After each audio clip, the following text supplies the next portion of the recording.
Selamat datang di Universitas Islam Negeri Syekh Ali Hasan Ahmad At-Dari Padang Sidimpuan. Inilah kampusnya para penuntut ilmu yang berlandaskan keislaman, keindonesiaan, dan kearifan lokal. Lebih dikenal dengan sebutan Theo-Antropo-Ekosentris, Al-Ilahiyah, Al-Insaniyah, Al-Kauniyah, dengan moto cerdas berintegritas.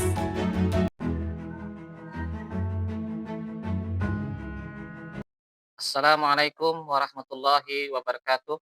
Perkenalkan, nama saya Warta, Sarjana Pendidikan Agama Islam, guru mata pelajaran Sejarah Kebudayaan Islam di Madrasah Aliyah Miftahul Huda, Sungai Luar, sekaligus mahasiswa PPG dalam jabatan PIT 1 tahun 2025 pada LPTK UIN Syuhada Padang Sidimpuan. Pada hari ini, tanggal 14 Mei tahun 2025, saya akan melakukan praktik pembelajaran untuk uji kinerja PPG dalam jabatan tahun 2025 dengan materi kepemimpinan Khalifah Abu Bakar As-Siddiq dengan model pembelajaran deep learning. Demikian, wassalamualaikum warahmatullahi wabarakatuh.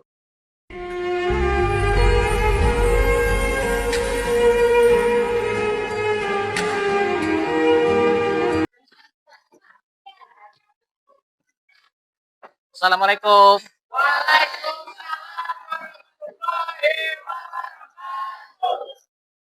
Apa kabar semuanya? Sebelum pembelajaran dimulai, kita absen satu persatu. Rizky, Novan, semuanya hadir? Ada yang tidak hadir? Alhamdulillah. Sebelum belajar, kepada siswa diminta untuk berdoa. Kepada Ilham, disilahkan.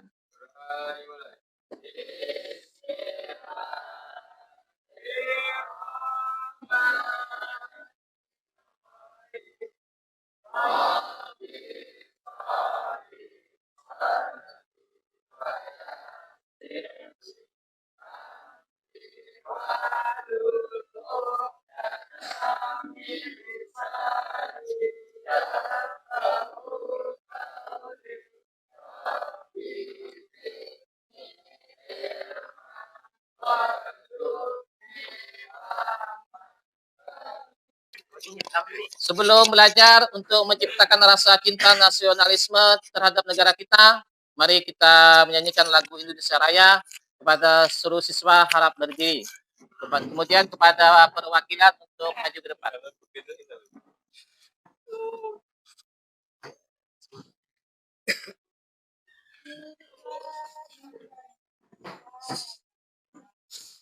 Indonesia tanah airku, tanah tumpah darahku.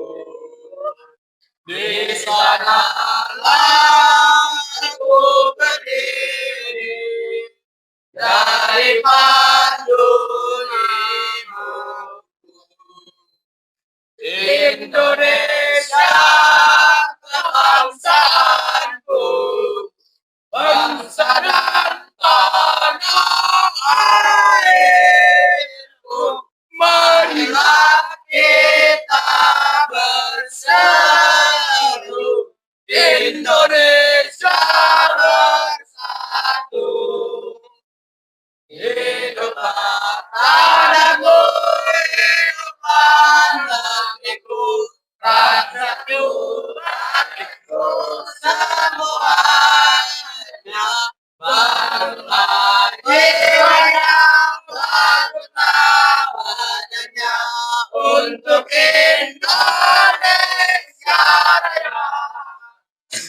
Indonesia Raya, merdeka, merdeka, tanahku, negeriku yang kucinta.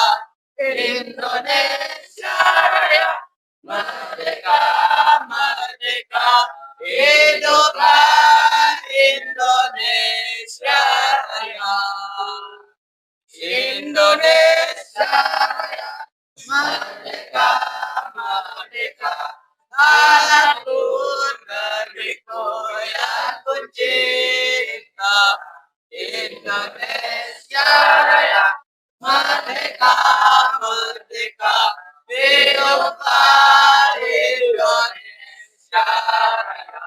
Semua siswa harap duduk.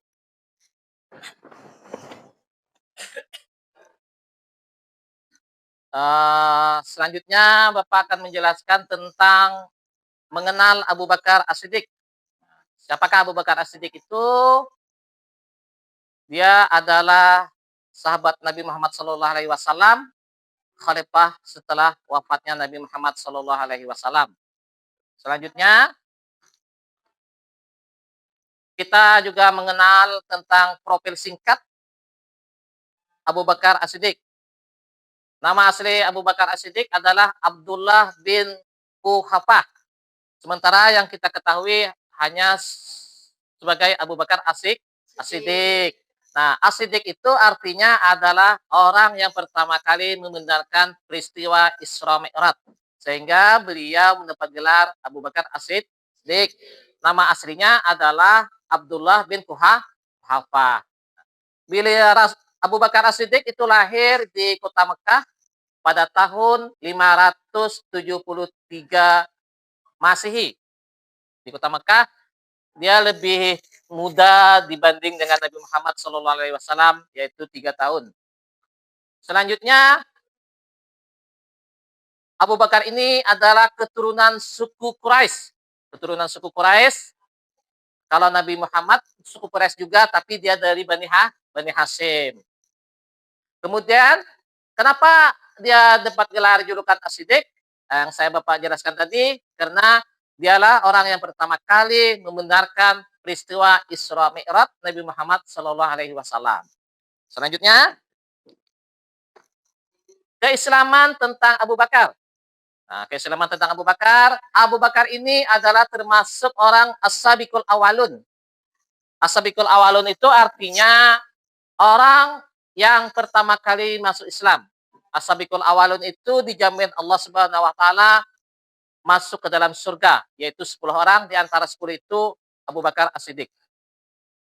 Kemudian Abu Bakar ini juga yang mendampingi Rasulullah saat hijrah ke kota Madinah, di mana di dalam perjalanan Abu Bakar ini di gua Sur sempat digigit binatang ular. Abu Bakar menangis, tapi dia tidak membangunkan Rasulullah. Begitulah cintanya Abu Bakar terhadap Rasulullah Shallallahu Alaihi Wasallam. Ini juga patut menjadi tauladan bagi kita bersama. Selanjutnya, kiprah dan sumbangsih Abu Bakar. Abu Bakar ini yang membebaskan budak, yaitu Bilal bin Rabah, di mana pada saat awal-awal Islam di kota Madinah, di kota Mekah, Islam itu dicekal luar biasa. Islam dimusuhi, Islam dihina, Islam dibenci. Di antara orang yang paling tersiksa itu yaitu Bilal bin Rabah. Budak berkulit hitam, tapi cintanya dengan Rasulullah luar biasa. Dijemur di siang hari, disiksa, Islamnya tidak goyah. Abu Bakar melihat kejadian ini, Abu Bakar langsung menebus budak. Budak itu kalau di zaman sekarang sudah dihapuskan dalam hukum Islam. Kemudian apa lagi kiprah dan sumbangsih Abu Bakar? Yaitu penasihat terpercaya Rasulullah. Penasihat terpercaya Rasulullah. Kemudian Abu Bakar juga sumbangsihnya yang luar biasa, mengimpakkan hartanya untuk perjuangan Islam. Karena di awal-awal Islam perlu pengorbanan harta dan jiwa dan raga. Peperangan perlu biaya, peperangan perlu harta. Abu Bakar orangnya luar biasa.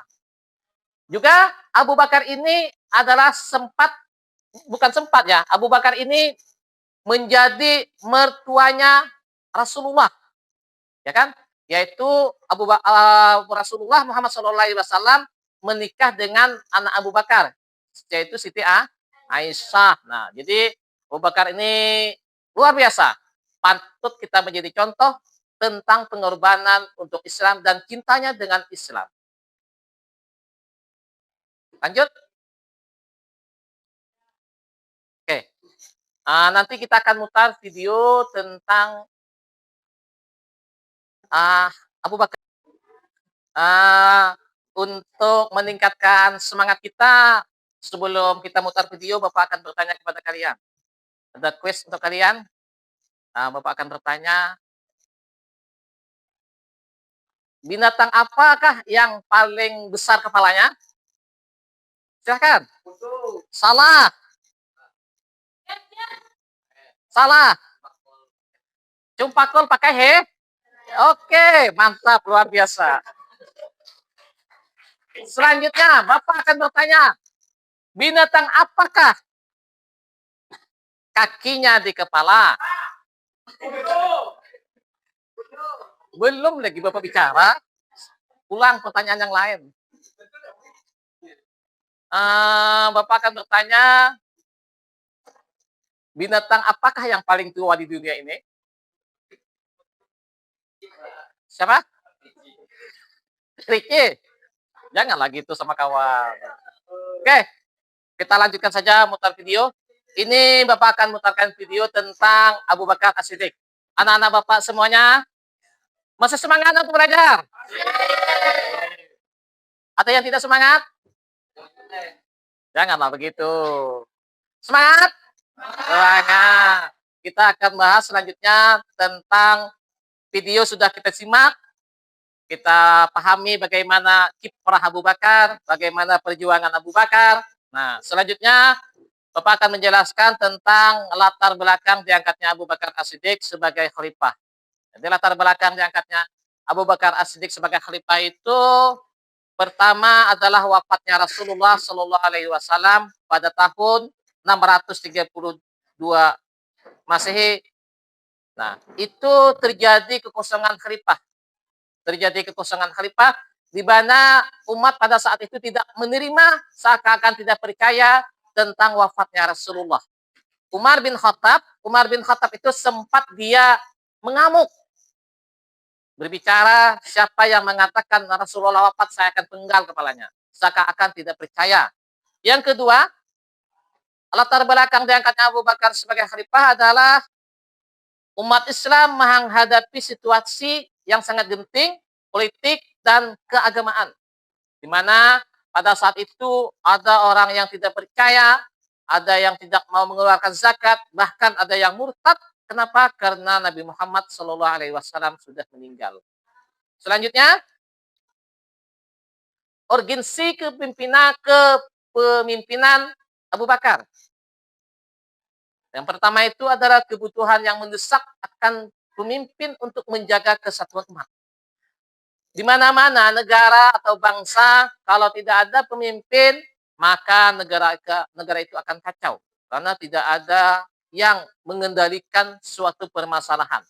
Yang kedua, adalah ancaman terpecahnya umat antara suku dan kelompok. Nah, biasanya kalau suatu negara tidak ada pemimpin, tidak usahlah kita suatu negara, suatu desa saja tidak ada pemimpin, biasanya akan terpecah belah. Artinya tempat untuk mempersatukan pendapat itu tidak ada. Yang selanjutnya adalah munculnya kelompok murtad dan nabi palsu. Bapak mau tanya, murtad itu apa? Ada yang bisa menjawab? Keluar dari Islam. Semoga kita semua di sini tidak ada yang keluar dari Islam. Amin. Amin. Jangan sampai sesusah apapun hidup kita, semiskin apapun kita, agama jangan pernah kita jual. Selanjutnya adalah pertemuan di Bani Siqqah, Bani Sa'dah. Pertama, kaum Ansar mengusulkan pemimpin dari mereka. Jadi, setelah Rasulullah SAW wafat, mereka berkumpul di Bani Saqifah. Bani Saqifah ini suatu tempat perkumpulan. Suatu tempat perkumpulan kaum muslimin. Karena pada saat itu Bani Saqifah ini digunakan untuk perkumpulan atau suatu tempat organisasi bertemunya umat-umat Islam. Di Bani Saqifah, pertama mereka mengusulkan pemimpin itu dari kelompok Ansar. Ansar itu yaitu orang yang berasal dari Madinah. Jadi orang Madinah itu disebut dengan kaum Ansar. Ansar itu artinya kaum yang menolong umat Nabi Muhammad atau orang Islam pada saat melaksanakan hijrah dari kota Mekah ke kota Madinah. Maka orang Madinah itu disebut dengan kaum Ansar. Selanjutnya, kaum Muhajirin dipimpin oleh Umar bin Khattab dan Abu Ubaidah juga hadir pada saat itu. Nah, jadi kaum Ansar mengusulkan bahwa yang mengganti Rasulullah itu adalah dari kaum Ansar dengan alasan-alasan yang telah mereka kemukakan. Kemudian dari kaum Muhajirin juga mengusulkan, kaum Muhajirin ini artinya orang yang dari kota Mekah pindah ke Madinah. Itu disebut dengan kaum Muhajirin. Muhajirin itu artinya orang yang hijrah. Orang yang hijrah dari kota Mekah ke kota Madinah itu adalah kaum Muhajirin. Muhajirin ini termasuklah Abu Bakar, Umar, Utsman, Ali, itu disebut dengan kaum Muhajirin. Muhajirin mengusulkan bahwa pemimpin mereka itu adalah dari Muhajirin dicalonkanlah sebagai Umar. Selanjutnya di Bani Saqifah tadi, Abu Bakar mengusulkan agar kepemimpinan tetap dari kaum Quraisy. Nah, kenapa? Karena orang-orang yang berada dari kaum Ansar itu sebahagian ada tidak dari suku Quraisy.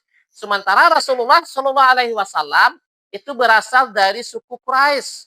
Sementara Rasulullah Shallallahu Alaihi Wasallam itu berasal dari suku Quraisy. Maka Abu Bakar mengambil kebijakan mengusulkan pengganti Rasulullah itu adalah dari suku Quraisy. Selanjutnya, tentang pengangkatan Abu Bakar. Abu Bakar dianggap yang paling layak karena, kemudian pada saat itu umat mengusulkan Abu Bakar saja yang diangkat dengan alasan pertama, Abu Bakar adalah sahabat yang paling terdekat dengan Rasulullah sekaligus sebagai mertuanya. Selanjutnya, Abu Bakar dipercaya memimpin salat saat Nabi Muhammad SAW sakit.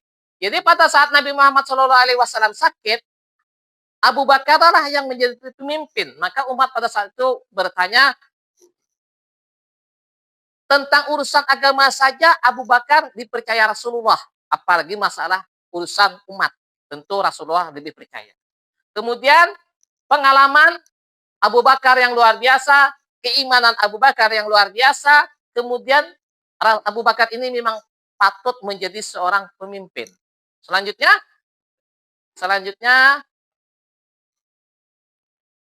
dasar legitimasi kepemimpinan Abu Bakar.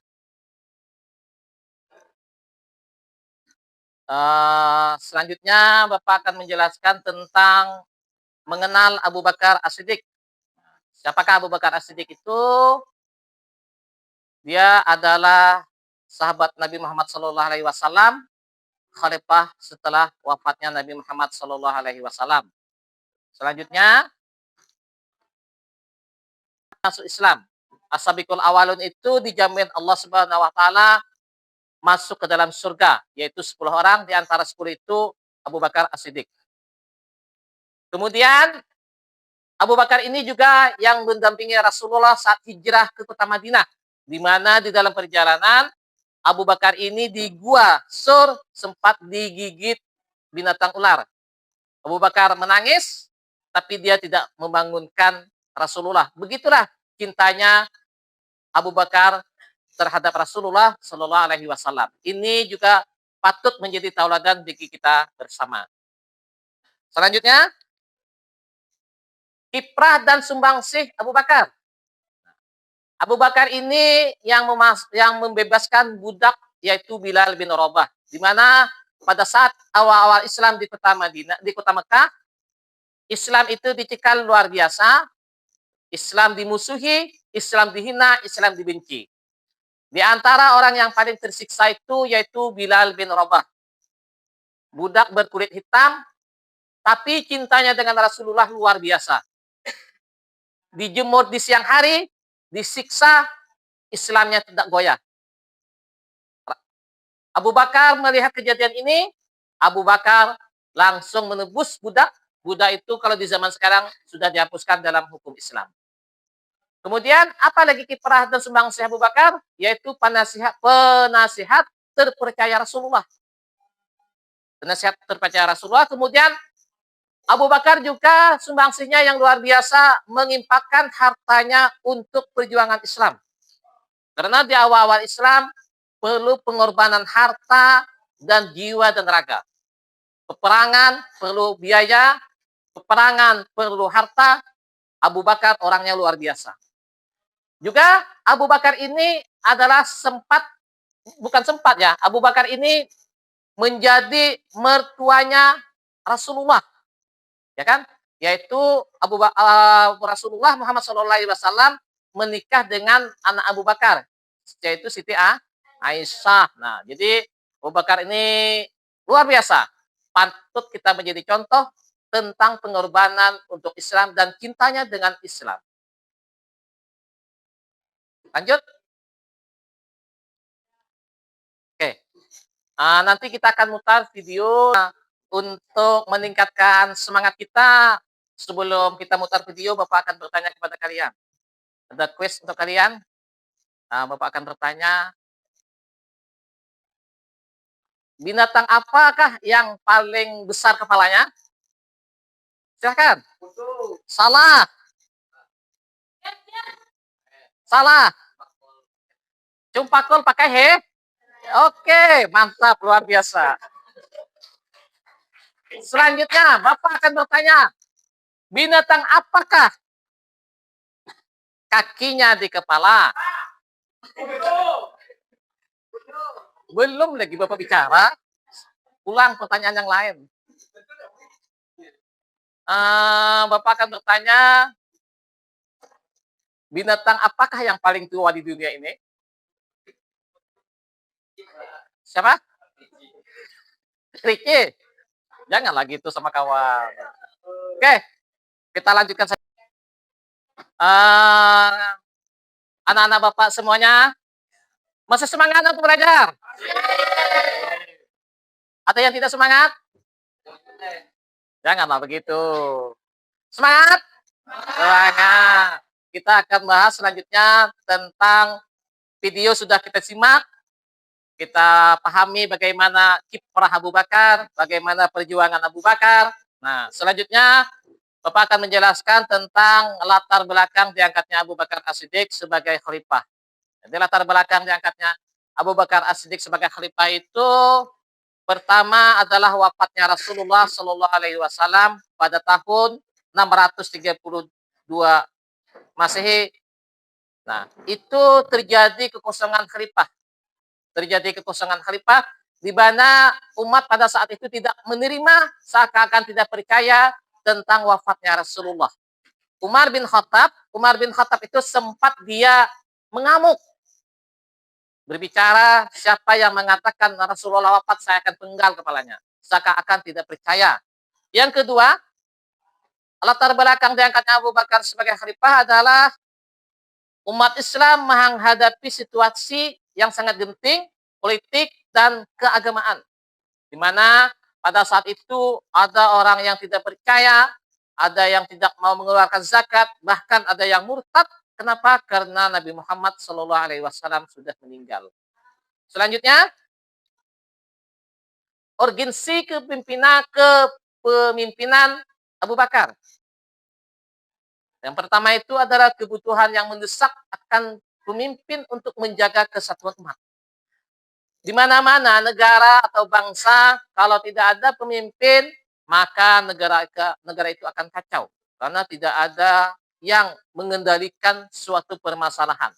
Yang kedua adalah ancaman terpecahnya umat antara suku dan kelompok. Nah, biasanya kalau suatu negara tidak ada pemimpin, tidak usahlah kita suatu negara, suatu desa saja tidak ada pemimpin, biasanya akan terpecah belah. Artinya tempat untuk mempersatukan pendapat itu tidak ada. Yang selanjutnya adalah munculnya kelompok murtad dan nabi palsu. Bapak mau tanya, murtad itu apa? Ada yang bisa menjawab? Keluar dari Islam. Semoga kita semua di sini tidak ada yang keluar dari Islam. Amin. Amin. Jangan sampai sesusah apapun hidup kita, semiskin apapun kita, agama jangan pernah kita jual. Selanjutnya, Selanjutnya adalah pertemuan di Bani Siqqah, Bani Sa'dah. Pertama, kaum Ansar mengusulkan pemimpin dari mereka. Jadi, setelah Rasulullah SAW wafat, mereka berkumpul di Bani Saqifah. Bani Saqifah ini suatu tempat perkumpulan. Suatu tempat perkumpulan kaum muslimin. Karena pada saat itu Bani Saqifah ini digunakan untuk perkumpulan atau suatu tempat organisasi bertemunya umat-umat Islam. Di Bani Saqifah, pertama mereka mengusulkan pemimpin itu dari kelompok Ansar. Ansar itu yaitu orang yang berasal dari Madinah. Jadi orang Madinah itu disebut dengan kaum Ansar. Ansar itu artinya kaum yang menolong umat Nabi Muhammad atau orang Islam pada saat melaksanakan hijrah dari kota Mekah ke kota Madinah. Maka orang Madinah itu disebut dengan kaum Ansar. Selanjutnya, kaum Muhajirin dipimpin oleh Umar bin Khattab dan Abu Ubaidah juga hadir pada saat itu. Nah, jadi kaum Ansar mengusulkan bahwa yang mengganti Rasulullah itu adalah dari kaum Ansar dengan alasan-alasan yang telah mereka kemukakan. Kemudian dari kaum Muhajirin. Kaum Muhajirin juga mengusulkan, kaum Muhajirin itu artinya orang yang dari kota Mekah pindah ke Madinah. Itu disebut dengan kaum Muhajirin. Muhajirin itu artinya orang yang hijrah. Orang yang hijrah dari kota Mekah ke kota Madinah itu adalah kaum Muhajirin. Muhajirin ini termasuklah Abu Bakar, Umar, Utsman, Ali, itu disebut dengan kaum Muhajirin. Muhajirin mengusulkan bahwa pemimpin mereka itu adalah dari Muhajirin dicalonkanlah sebagai Umar. Selanjutnya di Bani Saqifah tadi, Abu Bakar mengusulkan agar kepemimpinan tetap dari kaum Quraisy. Nah, kenapa? Karena orang-orang yang berada dari kaum Ansar itu sebahagian ada tidak dari suku Quraisy. Sementara Rasulullah Shallallahu Alaihi Wasallam itu berasal dari suku Quraisy. Sementara Rasulullah Shallallahu Alaihi Wasallam itu berasal dari suku Quraisy. Maka Abu Bakar mengambil kebijakan mengusulkan pengganti Rasulullah itu adalah dari suku Quraisy. Selanjutnya, tentang pengangkatan Abu Bakar. Abu Bakar dianggap yang paling layak karena, kemudian pada saat itu umat mengusulkan Abu Bakar saja yang diangkat dengan alasan pertama, Abu Bakar adalah sahabat yang paling terdekat dengan Rasulullah sekaligus sebagai mertuanya. Selanjutnya, Abu Bakar dipercaya memimpin salat saat Nabi Muhammad SAW sakit. Jadi pada saat Nabi Muhammad SAW sakit, Abu Bakar lah yang menjadi pemimpin. Maka umat pada saat itu bertanya kepada siswa untuk meningkatkan pemahaman. Bapak akan bertanya kepada kalian itu tentang Abu Bakar As-Siddiq diangkat, apa latar belakang sehingga Abu Bakar As-Siddiq itu diangkat sebagai khalifah pertama. Ada yang bisa menjawab? Oke, Nurul. Silakan Nurul. Apa jawabannya Nurul? Proses pemilihan Abu Bakar As-Siddiq sebagai khalifah pertama dalam Islam merupakan peristiwa penting yang terjadi segera setelah wafatnya Nabi Muhammad SAW. Proses ini berlangsung dalam situasi genting dan cepat demi mencegah kekosongan kepemimpinan umat. Oke, tepuk tangan untuk Nurul. Pertanyaan selanjutnya yaitu tentang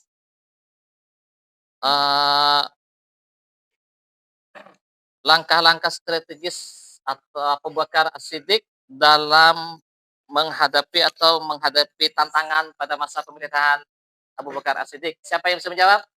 Oke, silakan. Tantangan kemurtadan dan zakat. Langkah strategis memerangi suku murtad dan menolak kompromi zakat. Nabi palsu. Menumpas nabi palsu lewat ekspedisi militer. Gurunya Hufaz. Mengumpulkan dan menulis Al-Quran. Perpecahan sahabat. Mengedepankan dialog dan persatuan. Ancaman luar. Ekspedisi ke Romawi dan Persia. Administrasi negara. Terima kasih tadi kepada kelompok ini menjawab. Selanjutnya Bapak akan bertanya tentang sikap yang paling menonjol terhadap Abu Bakar semasa menjadi khalifah. Siapa yang bisa menjawab? Saya, Pak. Oke, silakan si Ilham. Jawabannya adalah sikap ketegasan dalam kebenaran adalah ciri paling menonjol dari Abu Bakar. Ia tidak mudah goyah oleh tekanan sekalipun ia datang dari sahabat-sahabat besar. Sikap ini menunjukkan kepemimpinan sejati yang kokoh dalam iman, tegas dalam prinsip, namun lembut dalam kepribadian. Oke, terima kasih Ilham. Tepuk tangan untuk Ilham.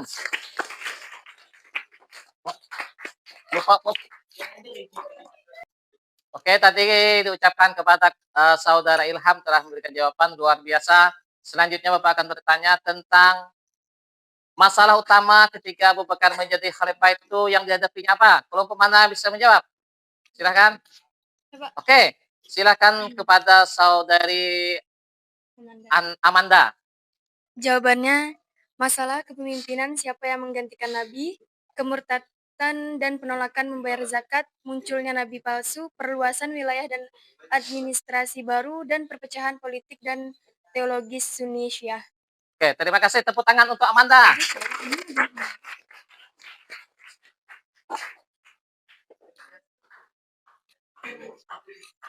Memeluk agama Islam. Amin ya rabbal alamin. Lebih dan kurang mohon maaf. Semoga ada hikmahnya. Kita tutup dengan doa. Allahumma shalli ala Muhammad fil awwalin sallim radhiyallahu tabaraka wa ta'ala an sayyidina ashabi rasulillah ajmain. Allahumma fir lana dzunubana wa li walidayna warhamhuma kama rabbayana shaghira. Wa li jami'il muslimin wal muslimat wal mu'minin wal mu'minat bi rahmatika ya arhamar rahimin. Rabbana hab lana min azwajina wa dzurriyyatina qurrata a'yun waj'alna lil muttaqina imama. Allahumma rzuqna ilma wal fahma wal hikmata wal aqla bi rahmatika ya arhamar rahimin. Rabbana atina fid dunya hasanah wa fil akhirati hasanah wa qina adzabannar. Wassallallahu ala sayyidina Muhammad wa ala alihi wa sahbihi ajmain. Walhamdulillahi rabbil alamin. Lebih dan kurang mohon maaf. Wassalamualaikum warahmatullahi wabarakatuh.